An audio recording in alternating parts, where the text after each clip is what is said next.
ఈ ఎవరైతే డ్రైవర్ ఉన్నారో ఈయన ఈ గత 11 సంవత్సరాలుగా జగన్మోహన్ రెడ్డి దగ్గర డ్రైవర్గా పనిచేస్తున్నారు. ఏఆర్ కానిస్టేబుల్ ఆయన. నిజంగా నిబంధనలకు విరుద్ధంగా ఒక కానిస్టేబుల్ 11 సంవత్సరాలు ఒకే వ్యక్తి దగ్గర పనిచేయడం కుదరదు. మరి ఎట్లా కుదిరింది? ఈ ఏఆర్ కానిస్టేబుల్ 11 సంవత్సరాలుగా జగన్మోహన్ రెడ్డి దగ్గర ఎట్లా పనిచేస్తున్నారు? సో జీతభత్యాలు ప్రభుత్వం దగ్గర తీసుకుంటున్నారు. జగన్మోహన్ రెడ్డి దగ్గర ఏఆర్ కానిస్టేబుల్ వచ్చేసి పనిచేస్తున్నటువంటి పరిస్థితి డ్రైవర్గా. సో మరి ఈయనకి ఇంకా ఏం విషయాలు తెలుసు? ఎందుకంటే ఇప్పుడు మనం చూస్తూ ఉన్నాం చాలా అంశాలు. ఒక జనరల్గా ఎవరైనా కానీ ఒక డ్రైవర్ను కానీ లేదంటే దగ్గర ఉన్నటువంటి పిఏని కానీ తొందరగా మార్చే పరిస్థితి ఉండదు. మనం రెగ్యులర్గా చూస్తూ ఉంటాం. వాళ్లకు లోగుట్టు మొత్తం కూడా వాళ్ళకి తెలిసే పరిస్థితి ఉంటుంది. కాబట్టి ఈ డ్రైవర్కి కూడా చాలా విషయాలు తెలుసు.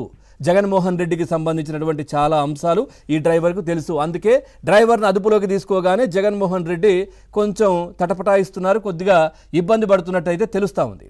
సో ఈ నేపథ్యంలో ఈ డ్రైవర్ను ప్రస్తుతం ప్రశ్నిస్తున్నటువంటి పరిస్థితి. అదుపులోకి తీసుకున్నారు. ఇంకా రిమాండ్ కానీ అరెస్ట్ కానీ కాదు, అదుపులోకి తీసుకున్నారు. సో ఎందుకంటే ఈ సెక్షన్లకు సంబంధించి చట్టపరంగా ఎట్లా ఉంటుందనే చర్చ కూడా జరుగుతున్నటువంటి పరిస్థితులు కనిపిస్తూ ఉన్నాయి. సో ఈ డ్రైవర్కు ఇదే కాదు, చాలా కీలకమైనటువంటి విషయాలు.